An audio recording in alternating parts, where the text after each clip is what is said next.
नमस्कार साथियों, आप सभी का हमारे YouTube चैनल डीएस के हिस्ट्री पर हार्दिक स्वागत है। साथियों, आज का अपना टॉपिक रहेगा धर्म सुधार आंदोलन, यानी जैन धर्म व बौद्ध धर्म। कौन सा धर्म? जैन धर्म व बौद्ध धर्म। यह हमारी रिवीजन क्लास है। इस क्लास में हम जैन धर्म व बौद्ध धर्म को रिवाइज करवाएंगे। तो साथियों, सबसे पहले बात करते हैं धर्म सुधार आंदोलन क्यों हुआ। तो वैदिक कर्मकांडी व्यवस्था को समाप्त कर समाज के नैतिक उत्थान हेतु किसका उदय हुआ? धर्म सुधार आंदोलन का। वर्ण व्यवस्था में सुधार लाने हेतु, छुआछूत व अंधविश्वास कर्मकांड को समाप्त करने हेतु क्या हुआ था? धर्म सुधार आंदोलन। बात करते हैं नोट में आपको ध्यान रखना, मुंडकोपनिषद में यज्ञ को टूटी हुई नौका कहा गया है। तो सबसे पहले आपको ध्यान रखना होगा, यज्ञ को टूटी हुई नौका कहा गया है। किसमें? मुंडकोपनिषद में। उसके बाद बात करते हैं नेक्स्ट पॉइंट। तो नेक्स्ट पॉइंट में आपको ध्यान रखना होगा कि ईसा पूर्व की 6ठी शताब्दी को विश्व में धर्म सुधार आंदोलन के युग के रूप में जाना जाता है। तो विश्व में धर्म सुधार आंदोलन कब होता है? ईसा पूर्व की 6ठी शताब्दी ईस्वी में। इस काल के दौरान न केवल भारत अपितु विश्व में धर्म सुधार हुआ। जैसे देश व धर्म सुधारकों के बारे में बात करें तो चीन में कन्फ्यूशियस व लाओत्स, ईरान में जरेत्सु, यूनान में प्लेटो, सुकरात, अरस्तु, परमानेंट जैसे दार्शनिक हुए। तो यहाँ पर क्या आपको ध्यान रखनी है कि विश्व में धर्म सुधार आंदोलन कब हुआ था? ईसा पूर्व की 6ठी शताब्दी ईस्वी में।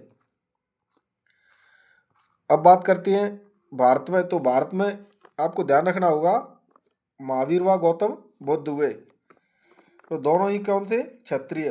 महावीर जी और गौतम बुद्ध के बारे में आपको ध्यान रखना होगा, पहली बात कि दोनों जैन क्षत्रिय थे तथा गौतम बुद्ध का संबंध किससे है? बौद्ध धर्म से। और महावीर का संबंध किससे है? जैन धर्म से। सबसे पहले बात करते हैं जैन धर्म के बारे में। किसके बारे में? जैन धर्म के बारे में। तो जैन धर्म का शब्द आपको ध्यान रखना होगा, जिन। यह किससे बना है? जिन शब्द से बना है। और इस जिन का शाब्दिक अर्थ क्या होता है? विजेता। और आपको ध्यान रखना होगा कि जैन धर्म में कुल 24 तीर्थंकर हुए। और तीर्थंकर यानी भवसागर से पार उतारने वाला। जैन संतों को क्या कहा गया है? तीर्थंकर। यह प्रश्न कई बार पूछा गया है कि जैन संतों को क्या कहा गया है? तीर्थंकर। अब बात करते हैं जैन धर्म के संतों के बारे में। तो सबसे पहले आपको ध्यान रखना होगा, जैन धर्म के संस्थापक कौन थे? ऋषभदेव या आदिनाथ। अब यह 24 तीर्थंकर है। इनके क्रम लगाने को लेकर कई बार आपसे प्रश्न पूछा गया है। तो पहले तीर्थंकर कौन थे? ऋषभदेव, आदिनाथ। दूसरे अजीतनाथ। तीसरे कौन थे? संभवनाथ। चौथे कौन थे? अभिनंदन नाथ। पांचवे धर्मनाथ। छठे पद्म प्रभु। सातवें नंबर पर कौन आते हैं? सुपार्श्व। आठवें चंद्र प्रभु पुष्पदंत। 10वें शीतलदास श्रेयांसनाथ 11वें नंबर पर। 12वें नंबर पर वासुपूज्य। 13वें नंबर पर विमलनाथ। 14वें नंबर पर अनंत। 15वें नंबर पर धर्म। 16वें नंबर पर शांतिनाथ। 17वें नंबर पर कुंदू। 18वें नंबर पर अरय। 19वें नंबर पर मल्लीनाथ। 20वें नंबर पर मुनि सुब्रत। 21वें नंबर पर नेमिनाथ। 22वें नंबर के तीर्थंकर कौन थे? अरेस्टिनेमी। 23वें तीर्थंकर कौन थे? पार्श्वनाथ। 24वें तीर्थंकर कौन थे? महावीर जी। यह जो स्टार बने हुए हैं, ये आपको प्रमुख रूप से ध्यान रखने हैं कि 24वें तीर्थंकर कौन थे? महावीर जी। 23वें तीर्थंकर कौन थे? पार्श्वनाथ। 22वें तीर्थंकर कौन थे? अरेस्टिनेमी। 21वें तीर्थंकर कौन थे? नेमिनाथ। उसके बाद आपको प्रथम तीर्थंकर ऋषभदेव या आदिनाथ को ध्यान रखना है कि जैन धर्म के संस्थापक पूछा जाता है तो आपको आंसर देना है ऋषभदेव या आदिनाथ। उसके बाद बात करते हैं नेक्स्ट पॉइंट।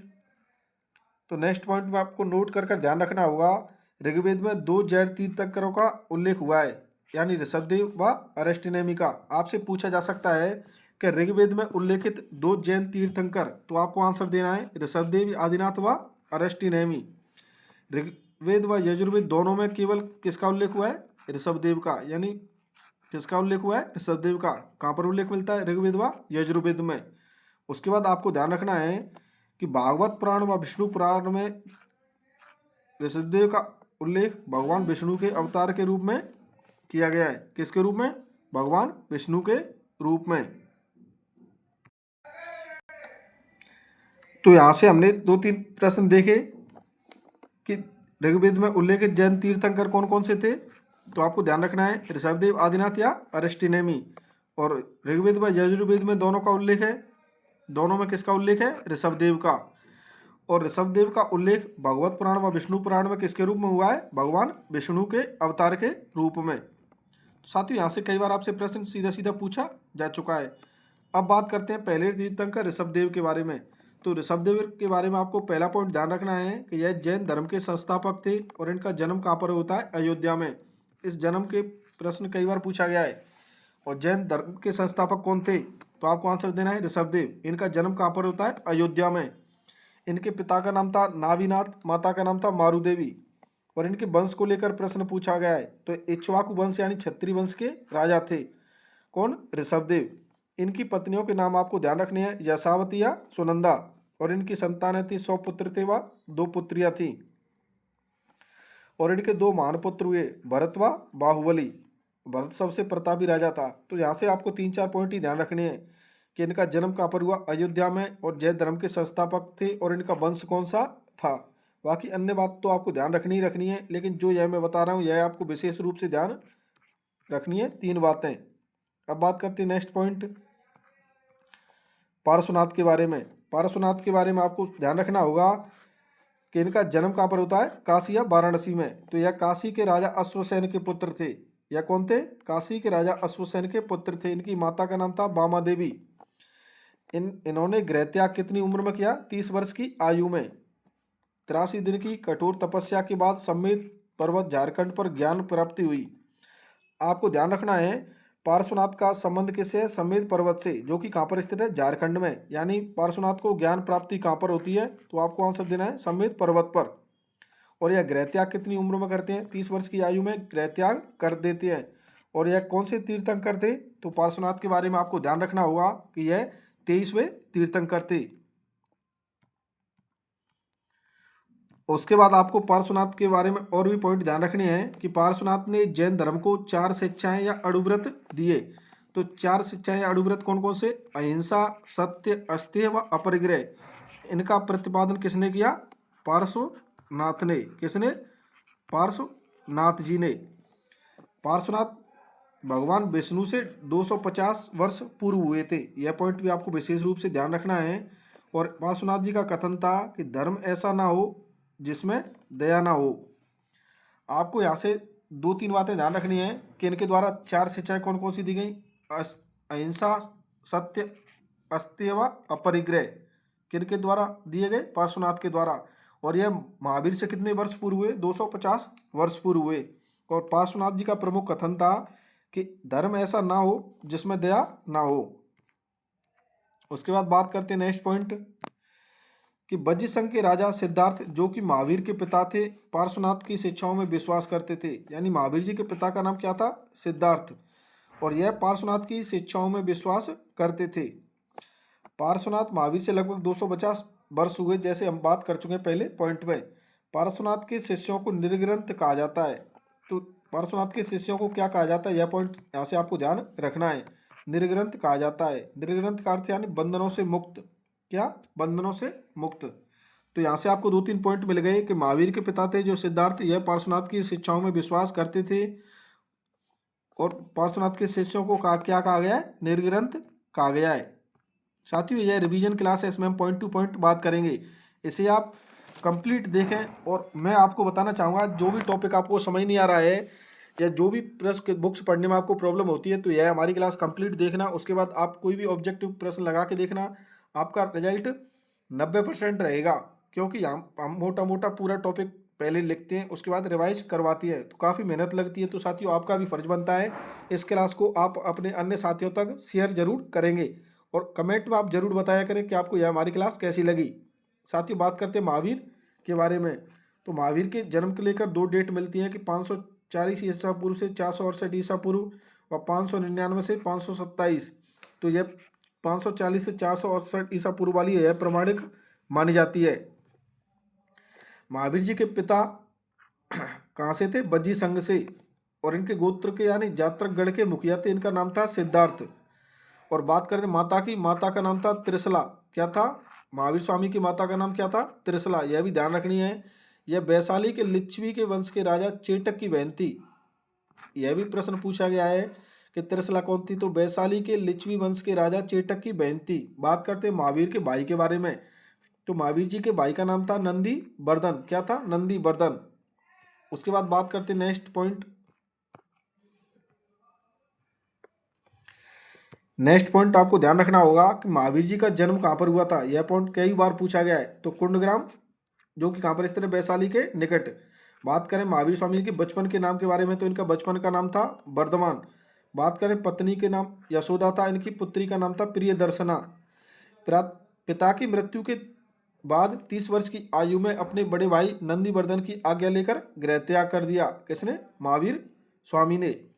तो पिता की मृत्यु के 30 वर्ष, यानी पिता की मृत्यु हो गई तो उसके बाद 30 वर्ष की आयु में इन्होंने गृह त्याग किया अपने बड़े भाई नंदीवर्धन की आज्ञा लेकर। तो यहाँ से आपको 3-4 पॉइंट ध्यान रखने हैं। इनका जन्म, बचपन का नाम, पुत्री का नाम, पत्नी का नाम, व इन्होंने भी गृह त्याग कितनी उम्र में किया? 30 वर्ष की आयु में। और किससे आज्ञा लेकर?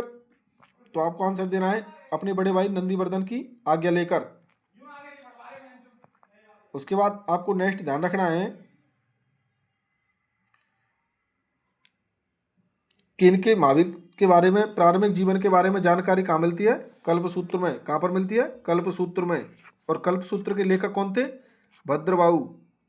कौन थे? भद्रबाहु। उसके बाद आपको नेक्स्ट ध्यान रखना है कि महावीर के प्रारंभिक जीवन के बारे में जानकारी भद्रबाहु के कल्पसूत्र से मिलती है। यानी कहाँ से मिलती है? कल्पसूत्र से। उसके लेखक कौन थे? भद्रबाहु। गृह त्याग के बाद लगातार 13 वर्ष की कठोर तपस्या के बाद श्रमिक ग्राम में ऋजुपालिका नदी के किनारे साल वृक्ष के नीचे कैवल्य ज्ञान की प्राप्ति हुई। कितनी उम्र में? 43वें वर्ष, यानी जीवन के 43वें वर्ष में। बात करते हैं कितनी तपस्या की? 13 वर्ष। गृह त्याग हुआ कहाँ पर? जरम्बिक ग्राम में। जो किस नदी के किनारे ग्राम ज्ञान प्राप्त हुआ? ऋजुपालिका नदी के किनारे। कौन से वृक्ष के किनारे? नीचे। तो साल वृक्ष के नीचे। क्या हुआ? केवल्य प्राप्त। और केवल्य यानी ज्ञान। ज्ञान प्राप्ति को क्या कहते हैं? केवल्य। यह प्रश्न स्कूल व्याख्याता 2022 में पूछा जा चुका है। तो उम्मीद करता हूँ आपका जो भी एग्जाम होगा उसमें यहाँ से, हमारी क्लास से सेम टू सेम प्रश्न देखने को मिलेंगे। तो आपको एक एक पॉइंट ध्यान रखना है। और इन क्लास को लाने का एक ही उद्देश्य है, कम टाइम में आपका टॉपिक रिवाइज करवाना। अगर आप रिवाइज करना चाहते हो तो प्लेलिस्ट में अन्य क्लासें भी दी गई, वहाँ जाकर कंप्लीट देख सकते हो और कंप्लीट हमारे क्लास के साथ, हमारे यूट्यूब चैनल के साथ जोड़कर तैयारी कर सकते हो। साथ ही बात करते हैं नेक्स्ट पॉइंट को लेकर। बात करते हैं कि ज्ञान प्राप्ति के बाद वर्धमान को निम्न नामों से जाना गया। यानी क्या, किस नाम से जाना गया? केवलिन यानी ज्ञानी पुरुष, महावीर, महान है जो वीर, निर्ग्रंथ बंधनों से मुक्त, जीतेंद्रिय जीत लिया हो जिसने इंद्रियों को, अरहत यानी पूज्य। यहाँ पर इंपोर्टेंट करके एक पॉइंट लिखा गया है कि बौद्ध ग्रंथों में महावीर को निघंटनाथ पुत्र कहा गया है। तो आपसे प्रश्न पूछा जाएगा कि बौद्ध ग्रंथों में महावीर को क्या कहा गया है? तो आपको आंसर देना है निघंटनाथ पुत्र। उसके बाद बात करते हैं नेक्स्ट पॉइंट। नेक्स्ट पॉइंट में आपको ध्यान रखना है कि महावीर का प्रथम उपदेश हुआ, वह कहाँ पर हुआ था? विपचुल पहाड़ी पर, जो कि कहाँ पर स्थित है? राजगृह में। और इनकी पुत्री थी महावीर स्वामी की प्रियदर्शना। उसका विवाह किसके साथ हो जाता है? जमाली का। यानी किसके साथ? जमाली के साथ।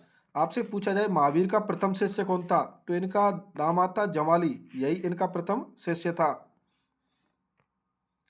उसके बाद नेक्स्ट पॉइंट आपको ध्यान रखना है कि चंपा का नरेश था दधिबान। इस दधिबान की पुत्री थी चंदना, यह प्रथम महिला शिष्य थी। आपसे पूछा जाए महावीर स्वामी की प्रथम महिला शिष्य कौन? चंदना। चंदना कौन थी? दधिबान की पुत्री थी। और दधिबान कहाँ का नरेश था? चंपा का शासक था। जैन धर्म की प्रथम महिला भिक्षुणी आपसे पूछा जाए तो आपको आंसर देना है चंदना। कौन थी? चंदना। यानी जैन धर्म की प्रथम महिला भिक्षुणी आपसे पूछा जाए तो आपको आंसर देना है चंदना। प्रथम महिला शिष्य पूछी जाए तो आपको आंसर देना है चंदना। और प्रथम शिष्य महावीर स्वामी का पूछा जाए तो आपको आंसर देना है जमाली। और यह जमाली कौन था? ये महावीर स्वामी की पुत्री थी प्रियदर्शना। उसका विवाह हो जाता है किसके साथ? जमाली के साथ। और यही जमाली क्या बन जाता है? प्रथम शिष्य। और प्रथम महिला शिष्या चंदना।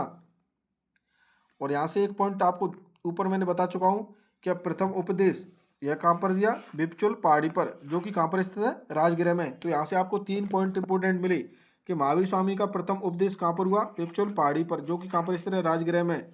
इनकी पुत्री प्रियदर्शना, उसका विवाह हो जाता है जमाली के साथ। और महावीर स्वामी का प्रथम शिष्य यही बन जाता है। तो आपसे यहाँ से पूछा जाएगा कि महावीर का प्रथम शिष्य कौन था? जमाली। प्रथम महिला शिष्या पूछी जाए तो चंदना। कौन? चंदना। जैन धर्म की प्रथम महिला भिक्षुणी पूछी जाए तो उसका भी आंसर क्या होगा? चंदना। उसके बाद बात करते हैं नेक्स्ट पॉइंट को लेकर। साथियों यहाँ पर हमने पॉइंट टू पॉइंट क्लास तैयार की है, तो उम्मीद करता हूँ आपको ये हमारी क्लास अच्छी लगेगी। तो भगवान महावीर ने अपने जीवन का प्रथम उपदेश राजगृह स्थित विप्चुल की पहाड़ी पर दिया। मैं आपको बता चुका हूँ महावीर का प्रथम शिष्य उनकी पुत्री प्रियदर्शना के पति जमाली। मैं बात बता चुका हूँ कि महावीर स्वामी की पुत्री का नाम था क्या था? प्रियदर्शना। उसकी शादी हो जाती जमाली के साथ, यही क्या बन जाता है? प्रथम शिष्य। अब आपसे पूछा जाएगा कि जैन धर्म को अपनाने वाली प्रथम महिला भिक्षुणी या प्रथम शिष्या, तो आपको यहाँ पर आंसर देना है चंपा नरेश तद्वान की पुत्री चंदना। तो यहाँ पर आपको सीधा चंदना के नाम ध्यान रखना है कि जैन धर्म का प्रथम शिष्य महावीर स्वामी का तो जमाली, प्रथम महिला शिष्या या प्रथम महिला भिक्षुणी कौन थी? चंदना। महावीर ने अपने समस्त शिष्यों को 11 गणधरों में विभाजित किया। इन शिष्यों को क्या कहा जाता है? निर्ग्रंथ। क्या कहा जाता है? निर्ग्रंथ।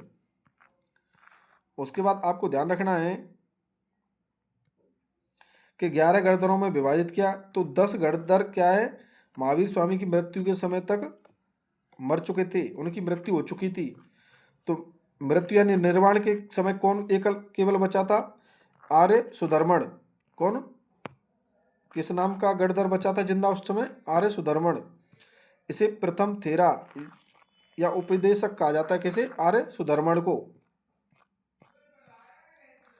यानी यहाँ पर हमने सीधा लिख रखा है कि महावीर के जीवन काल के दौरान ही 10 गणधरों की मृत्यु हो गई। महावीर की मृत्यु के बाद केवल एक गणधर आर्य सुधर्मण ही जीवित रहे, जिन्हें जैन धर्म का प्रथम थेरा या प्रथम उपदेशक कहा जाता है। आपसे पूछा जाएगा जैन धर्म का प्रथम थेरा या प्रथम उपदेशक कौन था? आर्य सुधर्मण। वैशाली के राजा चेटक, अवंती राजा चंडप्रद्योत व उनकी रानियां, मगध के शासक बिंबिसार व अन्य कई राजाओं ने जैन धर्म की अपनाया। तो जैन धर्म को अपनाने वाले कौन थे? मगध के शासक बिंबिसार व वैशाली के राजा चेटक, अवंती के राजा प्रद्योत व उनकी रानियां। इन्होंने सभी लोगों ने कौन सा धर्म अपनाया? जैन धर्म को अपनाया था। यह बात आपको प्रमुख रूप से ध्यान रखनी है। उसके बाद आपको ध्यान रखना है कि 468 ईसा पूर्व में भगवान महावीर को 72 वर्ष की आयु में पावापुरी में निर्वाण यानी मोक्ष की प्राप्ति हुई। यानी कि मृत्यु यानी इनको निर्वाण प्राप्त, निर्वाण क्या कैसे कहते हैं? मोक्ष को। यानी इनकी मृत्यु कब हुई? 72 वर्ष की उम्र में। कहाँ पर? पावापुरी में। और कब हुई? 468 ईसा पूर्व में। आपको यहाँ से ध्यान रखना है 3 चीज़ें। ये पावापुरी कहाँ पर स्थित है? बिहार में। आपसे पूछा जाएगा निर्वाण, महावीर स्वामी को निर्वाण प्राप्त हुआ तो कहाँ पर? पावापुरी में। कब प्राप्त हुआ? 468 ईसा पूर्व में। कितनी उम्र में? तो 72 वर्ष की उम्र में। अब बात करते हैं जैन धर्म, जैन मत को लेकर। जैन धर्म में वेद में विश्वास नहीं है। यानी जैन धर्म में क्या है? वेद में विश्वास नहीं किया जाता। संसार को दुखमूलक माना जाता है। कर्म पुद्गल में विश्वास करता है, यानी कर्म के अनुसार फल भोगना पड़ेगा। तो कर्म में क्या विश्वास करती हैं? धर्म वेद में विश्वास नहीं करती। यह आपसे 4 पॉइंट देकर पूछा जाएगा आपके एग्जाम में कि निम्न में से जैन धर्म के बारे में कौन सा कथन सत्य है असत्य है। तो आपको यह पॉइंट ध्यान रखने होंगे कि जैन धर्म वेद में विश्वास नहीं करता, संसार को दुख का मूलक मानता है, कर्म पुद्गल में विश्वास करता है, यानी कर्म के अनुसार फल भोगना पड़ेगा। ऐसा मानना किसका है? जैन धर्म का। जैन धर्म में 7 तत्वों में विश्वास, यानी जीव, आत्मा, अजीव, अस्त्रत, संबर, निर्जरा, बंध व मोक्ष। 7 तत्व आपको ध्यान रखनी है। और जीव या आत्मा के बारे में ध्यान रखना है। आत्मा में अत्यधिक विश्वास करता है। कौन सा धर्म? जैन धर्म। उसके बाद आपको नेक्स्ट पॉइंट ध्यान रखना होगा जैन धर्म की शिक्षाओं को लेकर। किसको लेकर? जैन धर्म की शिक्षाओं को लेकर। तो जैन धर्म की शिक्षाओं में 5 अड़ुव्रत आपको ध्यान रखनी है। अहिंसा, सत्य, अस्तेय, अपरिग्रह, ब्रह्मचर्य। अहिंसा यानी मन, वचन व कर्म से किसी भी प्रकार की हिंसा नहीं करनी चाहिए। सत्य यानी केवल सत्य वचन नहीं बोले। अस्तेय यानी चोरी नहीं करना। अपरिग्रह यानी धन का अधिक संचय। ब्रह्मचर्य यानी मन के आवेग संवेगों पर नियंत्रण। तो साथियों यह 4 तो किसने दिए थे? आपको यहाँ पर 5 अड़ुव्रत ध्यान रखनी है। अहिंसा, सत्य, अस्तेय व अपरिग्रह। इन चारों का प्रतिपादन किसने किया था? पार्श्वनाथ ने। और यह पांचवा था ब्रह्मचर्य, इसे किसने जोड़ा था? महावीर के द्वारा। किसने जोड़ा? महावीर के द्वारा। यहाँ से यही प्रश्न पूछा जाता है, पार्श्वनाथ ने किन किन का प्रतिपादन किया? तो आपको यह 4 लाइन ध्यान रखनी होगी कि महावीर के द्वारा अस्तेय, सत्य, अस्तेय व अपरिग्रह का दिया गया, और महावीर ने इसमें कौन सा जोड़ा? ब्रह्मचर्य। अब बात करते हैं निर्वाण किसे कहते हैं? मोक्ष को। तो निर्वाण की प्राप्ति हेतु 5 अड़व्रतों का पालन करना अनिवार्य है। निर्वाण कहते हैं अर्थ दीपक का बुझ जाना या जन्म मरण के चक्र से मुक्ति। यहाँ पर आपको बिल्कुल ध्यान नहीं रखना है, यहाँ से आपको यहाँ पर ध्यान रखना है जैन धर्म के बारे में कि आत्मा में विश्वास करता है, कर्म पुद्गल में विश्वास करता है, एक ईश्वरवाद में विश्वास करता है। कौन सा धर्म? जैन धर्म। पुनर्जन्म में विश्वास करता है। ये 5 लाइनें तो आपको एग्जाम की दृष्टि से याद ही करनी है। कौन सी? कि जैन धर्म आत्मा में विश्वास करता है, कर्म पुद्गल में विश्वास करता है, एक ईश्वरवाद में विश्वास करता है, वह पुनर्जन्म में विश्वास करता है। कौन सा धर्म? जैन धर्म। कौन सा धर्म? जैन धर्म। उसके बाद नेक्स्ट पॉइंट आपको ध्यान रखना होगा, निर्वाण प्राप्ति हेतु 3 क्रियाओं का उल्लेख है। आश्रस्त यानी कर्मों का आत्मा की ओर प्रवाह, संबर यानी कर्मों के प्रवाह को रोकना, निर्जरा यानी आत्मा पर कर्मों के जमे हुए प्रभाव को हटाना, क्या कहलाता है? निर्जरा। उसके बाद आपको ध्यान रखना है किसके बारे में? आत्मा की उन्नति हेतु 3 सिद्धांत। तो जैन धर्म के आपको त्रिरत्न ध्यान रखने हैं, सम्यक ज्ञान, सम्यक दर्शन व सम्यक चरित्र। क्या? सम्यक ज्ञान, सम्यक दर्शन व सम्यक चरित्र। यानी ज्ञान भाव के कारण व्यक्ति काम, क्रोध, लोभ, मद, मोह, तृष्णा के जाल में फंस जाता है। सम्यक दर्शन, जैन तीर्थंकरों के उपदेशों को अपने जीवन में उतारना, क्या कहलाता है? सम्यक दर्शन या सम्यक धारणा। ज्ञान को जीवन में उतारकर व्यवहार को नियंत्रित करना, अनुव्रतों का पालन करना, क्या है? सम्यक चरित्र।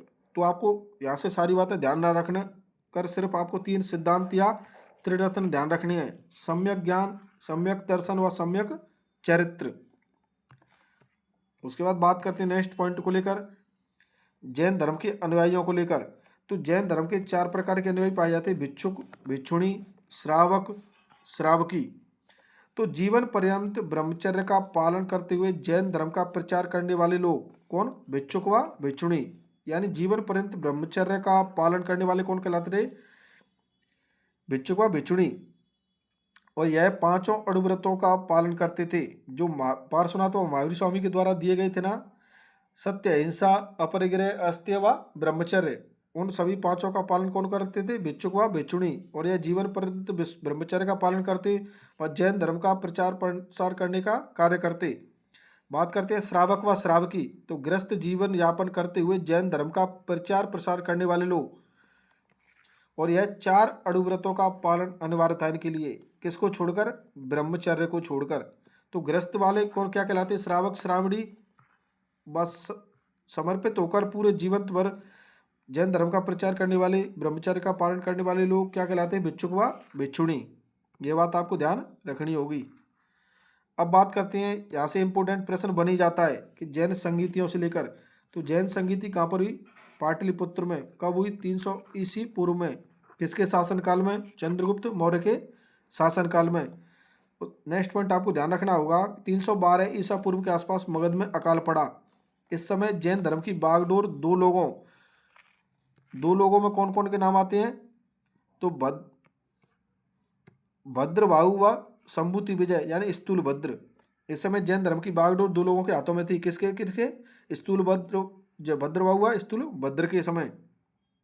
जैन संगीति पाटलिपुत्र और किसके समय? चंद्रगुप्त मौर्य के समय। भद्रबाहु अपने शिष्यों को लेकर दक्षिणी भारत यानी श्रवणबेलगोला चला गया, क्योंकि अकाल पड़ा था, उस वजह से ये क्या कहाँ पर चला गया? दक्षिणी भारत में। तो आपको ध्यान रखना है, भद्रबाहु गए थे कहाँ पर? दक्षिणी भारत में। दक्षिणी भारत में भी कहाँ पर? श्रवणबेलगोला। यह प्रश्न पूछा गया है, श्रवणबेलगोला कहाँ पर स्थित है? तो आपको आंसर देना है कर्नाटक में। जब अकाल समाप्त हो जाता है तो यह पुनः मगध लौट आती हैं। कौन? भद्रबाहु अपने शिष्यों के साथ जो गए थे ना दक्षिणी भारत, वे लौट कर आ जाते हैं। दूसरे जैन मुनि स्थूलभद्र, जो कि अकाल के समय मगध में ही रहे थे, के साथ मठीय अनुशासन के प्रश्न पर मतभेद हो जाता है। यानी स्थूलभद्र व भद्रबाहु के मध्य क्या है? मतभेद उत्पन्न हो जाते हैं। 300 ईसा पूर्व में पाटलिपुत्र में प्रथम जैन संगीति का आयोजन किया गया, जिसमें जैन धर्म 2 भागों में विभाजित हो गया। प्रथम जैन संगीति कहाँ पर हुई? पाटलिपुत्र में। और जैन धर्म 2 भागों में विभाजित कहाँ पर हुआ? प्रथम जैन बौद्ध संगीति के समय। तो भद्रवाहु जैन धर्म की मूल शिक्षाओं में विश्वास करता था, और यह कहाँ पर चला गया? श्रवणबेलगोला कर्नाटक में। कहाँ से? मगध से। 300 ईसा पूर्व में जब अकाल समाप्त हो जाता है तो यह कहाँ पर आ जाते हैं? लौट कर गए। और ये पाटलिपुत्र में क्या एक सभा का आयोजन किया जाता है, और इसी पाटलिपुत्र की सभा में जैन धर्म 2 भागों में विभाजित हो जाता है। तो जो जैन धर्म की मूल शिक्षाओं में विश्वास करते थे और भद्रवाहु के नेतृत्व में रहे, उन्हें क्या कहते हैं? दिगंबर यानी नग्न। और स्थूलभद्र किसे कहते हैं? श्वेतांबर यानी जो सफेद वस्त्र धारण करते थे। यहां पर अच्छे से लिख रखा है, आप देख सकते हो कि दिगंबर, दिक प्लस अंबर यानी दिशा प्लस वस्त्र यानी अर्थात दिशाएं जिनके वस्त्रों, यानी दिगंबर में आपको सिर्फ एक चीज ध्यान रखनी है कि जो वस्त्र धारण करते थे। और दिगंबर के मुखिया कौन थे? भद्रवाहु। जैन धर्म की मूल शिक्षाओं में विश्वास करते थे, नग्न अवस्था में रहते थे। तो आपको दिगंबर के बारे में ध्यान रखना है, 3 बातें। तो दिगंबर के मुखिया कौन थे? भद्रवाहु। और ये जैन धर्म में मूल शिक्षाओं में विश्वास करते थे, कौन? दिगंबर। और यह नग्न अवस्था में रहते थे। वहीं आपको नोट कर ध्यान रखना है कि भद्रवाहु का ग्रंथ था कल्पसूत्र। इसमें महावीर व अन्य तीर्थंकरों के बारे में जानकारी मिलती है। किसमें? कल्पसूत्र में। तो कल्पसूत्र के लेखक आपसे पूछा जाए तो आपको क्या आंसर देना होगा? भद्रवाहु। उसके बाद आपको नेक्स्ट ध्यान रखना है कि प्रथम व अंत्यक मौखिक साहित्यिक ज्ञात माना जाता है। किसे? भद्रवाहु के कल्पसूत्र को। और कल्पसूत्र कौन सी भाषा में लिखा गया? तो आपको ध्यान रखना है संस्कृत भाषा में लिखा गया था। तो दिगंबर के बारे में बात कर ले, मुखिया कौन थे? भद्रवाहु। जैन धर्म की मूल शिक्षाओं में विश्वास करते थे, वह नग्न अवस्था में रहते थे, कौन? दिगंबर। उसके बाद बात करते हैं श्वेतांबर को लेकर। श्वेतांबर से आपको ध्यान रखना है स्थूलभद्र, यानी इनका नाम अन्य नाम मिलता है संबुति विजय। और यह श्वेतांबर कौन होते थे? सफेद वस्त्र धारण करते थे। और जैन धर्म को परिवर्तन के साथ अपनाना, यानी परिवर्तन के साथ अपना चलाने वाले कौन थे? श्वेतांबर। सर्वप्रथम श्वेतांबर संप्रदाय ने ईसा की प्रथम शताब्दी ईस्वी के आसपास महावीर व अन्य तीर्थंकरों की पूजा आरंभ की। तो पूजा प्रारंभ की किसके द्वारा? श्वेतांबरों के द्वारा। जैन धर्म में परिवर्तन कौन चाहते थे? श्वेतांबर। वस्त्र धारण कौन करते थे? श्वेतांबर। किसने चलाया? श्वेतांबर, यानी श्वेतांबर के मुखिया कौन थे? स्थूलभद्र, जिनका अन्य नाम क्या मिलता है? संबुति विजय। उसके बाद बात करते हैं नेक्स्ट पॉइंट को लेकर। अन्य महत्वपूर्ण तथ्यों में आपको ध्यान रखना है, जैन साहित्य को आगम कहा जाता है। तो आपसे प्रश्न पूछा जाएगा कि जैन साहित्य को क्या कहा जाता है? आगम कहा जाता है। जैन ग्रंथ प्राकृत भाषा में लिखे गए। तो जैन ग्रंथ कौन सी भाषा में लिखे गए? प्राकृत भाषा यानी अर्ध मगधी में। महावीर ने अपने उपदेश कौन सी भाषा में दिए गए? तो प्राकृत भाषा में दिए। यह पॉइंट आपको ध्यान रखना है। महावीर व उनके समकालिकों के साथ उनके संबंधों का उल्लेख कहाँ पर मिलता है? भगवती सूत्र में। यह पॉइंट आपको बिल्कुल ध्यान रखना और यहाँ पर इंपोर्टेंट भी लगाना है। साथियों, इस क्लास को आप 2 से 3 बार देख लेते हो तो आपका टॉपिक कंप्लीट याद हो जाएगा, क्योंकि जब देखते हैं और पढ़ते हैं और कम टाइम में टॉपिक को रिवाइज करते हैं और बार बार सुनते हैं तो हमें याद हो जाता है। 16 महाजनपदों की सूची, यह प्रश्न भी स्कूल व्याख्याता 2022 में पूछा गया। 16 महाजनपदों की सूची किस में मिलती है? भगवती सूत्र में। यानी जैन धर्म का ग्रंथ था भगवती सूत्र। इसमें किसकी सूची मिलती है? 16 महाजनपदों की। तो महावीर व उनके समकालिकों के साथ उनके संबंधों का उल्लेख कहाँ पर मिलता है? भगवती सूत्र में। और इसी ग्रंथ में 16 महाजनपदों की सूची का उल्लेख भी हुआ है। यहाँ से आपको 4-5 पॉइंट मिल गए कि जैन साहित्य को क्या कहा जाता है? आगम। जैन ग्रंथ कौन सी भाषा में लिखे गए? प्राकृत भाषा यानी अर्धमागधी। महावीर ने अपने उपदेश कौन सी भाषा में दिए गए? प्राकृत भाषा में। महावीर व उनके समकालिकों के साथ उनके संबंधों का उल्लेख कहाँ पर मिलता है? भगवती सूत्र में।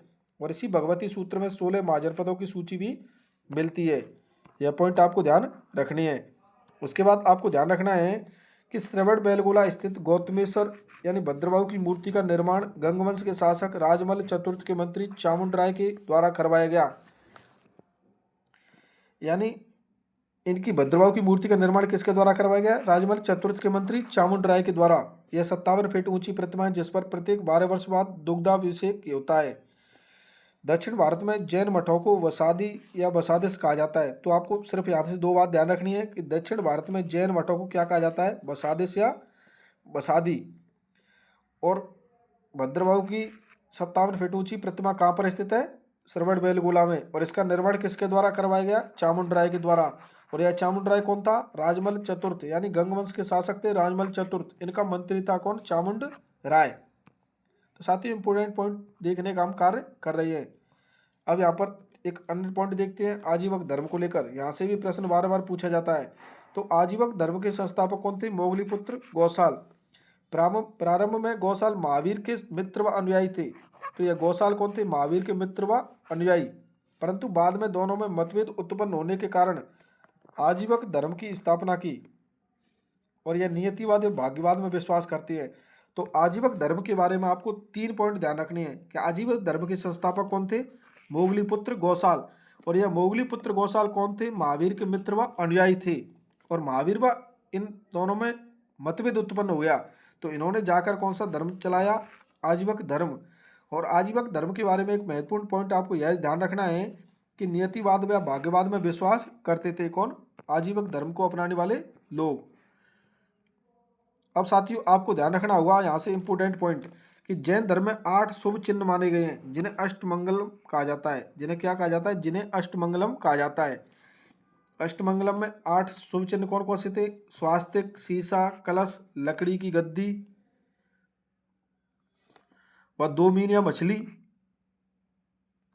यानी 2 मीन यानी 2 मछली, फूलमाला, वास्तुलिखित ग्रंथ, इन्हें शुभ चिन्ह माना गया है जैन धर्म में। अब बात करते हैं जैन तीर्थंकर और उनके प्रतीक चिन्ह को लेकर। यह प्रश्न बार बार परीक्षा में आ चुका है।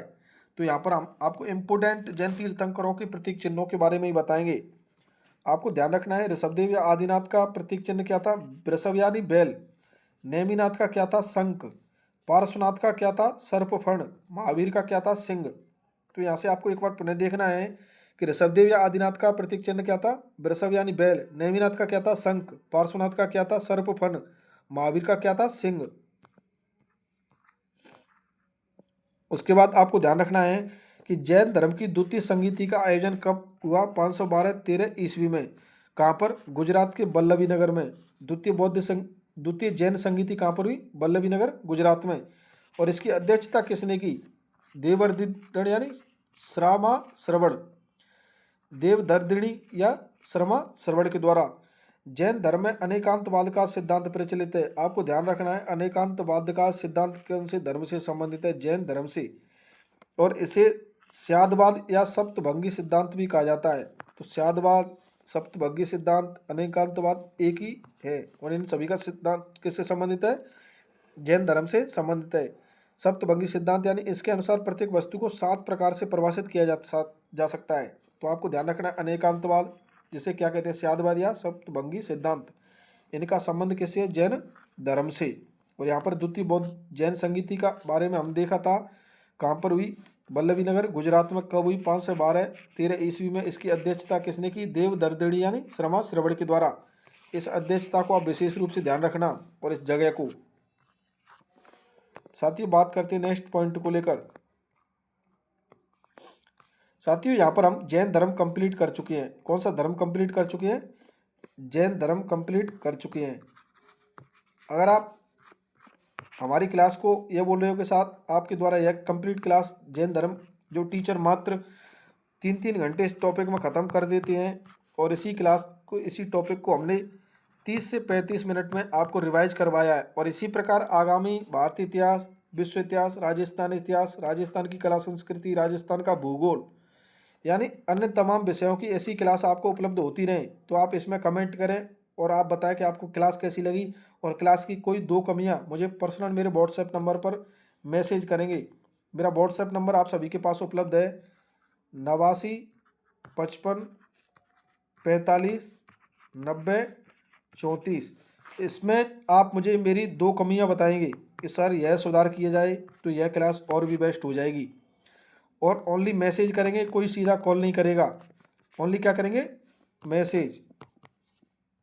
और एक बार में मैसेज टाइप कर देना और बताना जो भी आपका रेस्पॉन्स हो। तो साथियों मैं उम्मीद करता हूँ आपके कमेंट की, और अब यह भी उम्मीद करता हूँ आप किसी भी एग्जाम की तैयारी कर रहे हो, जो भी आपकी परीक्षा में प्रश्न आए वह हमारी इस शॉर्ट क्लास से आने का काम करे। तो आप इस शॉर्ट क्लास को विशेषतः टाइम देने का कार्य करेंगे, क्योंकि इस शॉर्ट क्लास से आपका 30 से 35 मिनट जाएंगे और एक टॉपिक कंप्लीट क्या हो जाएगा, रिवाइज, एक टॉपिक कंप्लीट रिवाइज हो जाएगा।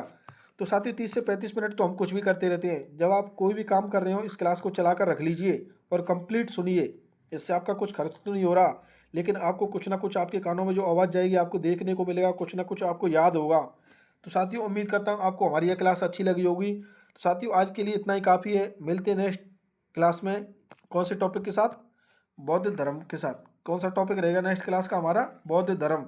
तो साथियों आज का हमारा यह टॉपिक जैन धर्म आपको कैसा लगा आप मुझे कमेंट में ज़रूर बताएं। साथियों मिलते हैं नेक्स्ट क्लास में, तब तक के लिए धन्यवाद।